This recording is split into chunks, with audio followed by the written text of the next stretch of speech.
नमस्कार मित्रों, मैं पंडित दिनेश कुमार दुबे आज एक बार फिर आप लोगों के साथ शास्त्रीय अनुभूत चैनल के माध्यम से।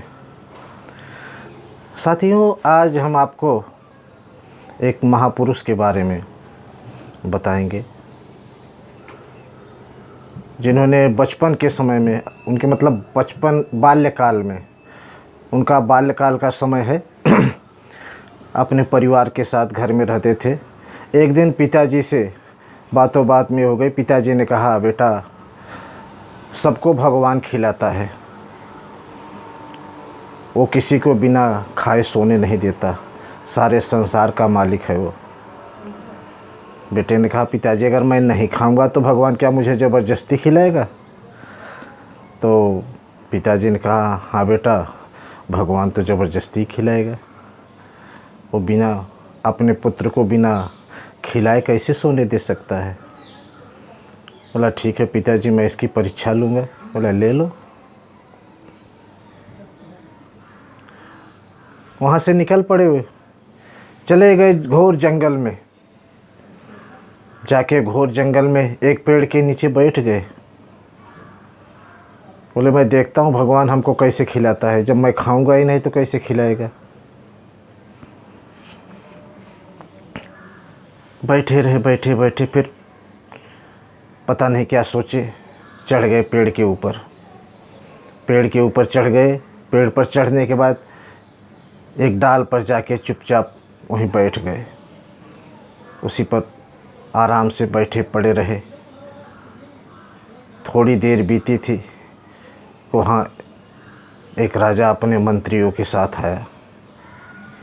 राजा जंगल में शिकार करने के लिए आया था और शिकार करने के बाद भूख और प्यास से त्रसित होकर अपने मंत्रियों से कहा, चलो कुछ खाना पीना खा लिया जाए, उसके बाद फिर चलेंगे।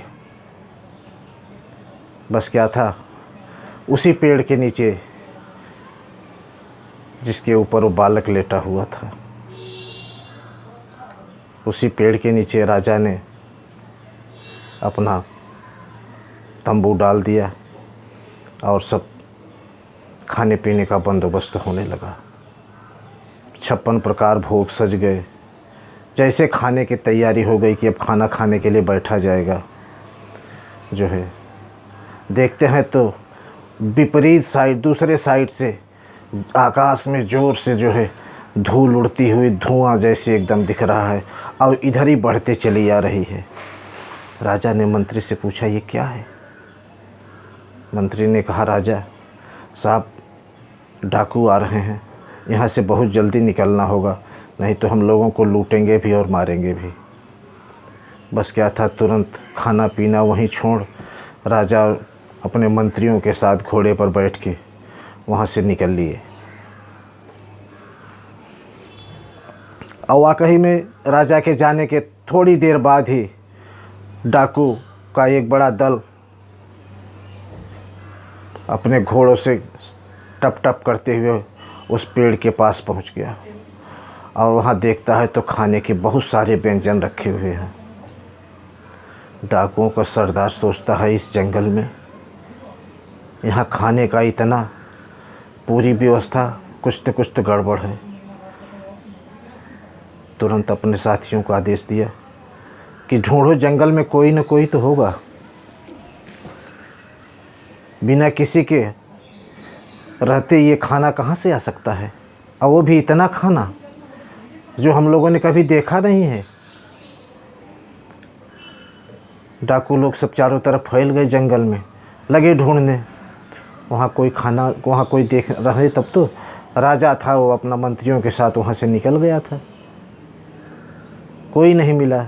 सब घूम फिर के उसी पेड़ के पास आए। अब इधर ये बच्चा ऊपर बैठा हुआ सब देख रहा था और थोड़ा सा खड़बड़ाहट हुई कि कुछ आवाज़ आई और सहसा एक डाकू ने ऐसा ऊपर मुंडी कर दिया। देखता है तो पेड़ के ऊपर बच्चा बैठा हुआ है। अरे, डाकू चिल्लाया, सरदार ऊपर देखो, कोई तो है। बोले, हो, मुझे पहले ही शक था कोई न कोई तो है, यह हम लोगों को मारने की चाल है, साजिश, उतारो इसको। उसको नीचे उतारा गया। नीचे उतारने के बाद फिर उससे पूछताछ शुरू हुई, कहाँ से आए हो, क्यों आए हो, ये खाना कहाँ से लाया, किसने दिया। बच्चे ने कहा, मैंने तो कुछ नहीं लाया, ये खाना मेरा नहीं है, मैं तो अकेले ही आया था। तुम यहाँ अकेले क्यों आए थे? बोले ऐसे चला आया था। नहीं, डाकू के सरदार ने कहा, ऐसा करो, इसको पहले खिलाओ, अगर खाने में कुछ होगा, जहर वगैरह मिला होगा तो सबसे पहले इसी के ऊपर आएगा। बच्चे ने कहा, मैं नहीं खाऊंगा। आपको तो खाना पड़ेगा, कैसे नहीं खाएगा, मारो इसको, सीधे से नहीं खाता है तो मार के खिलाओ। बोले मैं नहीं खाऊंगा, आप कुछ भी कर लो। डाकू सरदार बोला, मारो इसको, पहले मारो, इसके मुंह में ज़बरदस्ती डालो, क्यों नहीं खाएगा। डाकू ने खाना उठा के ज़बरदस्ती मुंह में डालना, मारा भी और मुंह में ज़बरदस्ती डाले। करते कान करते जान बचाने के लिए खाना पड़ा।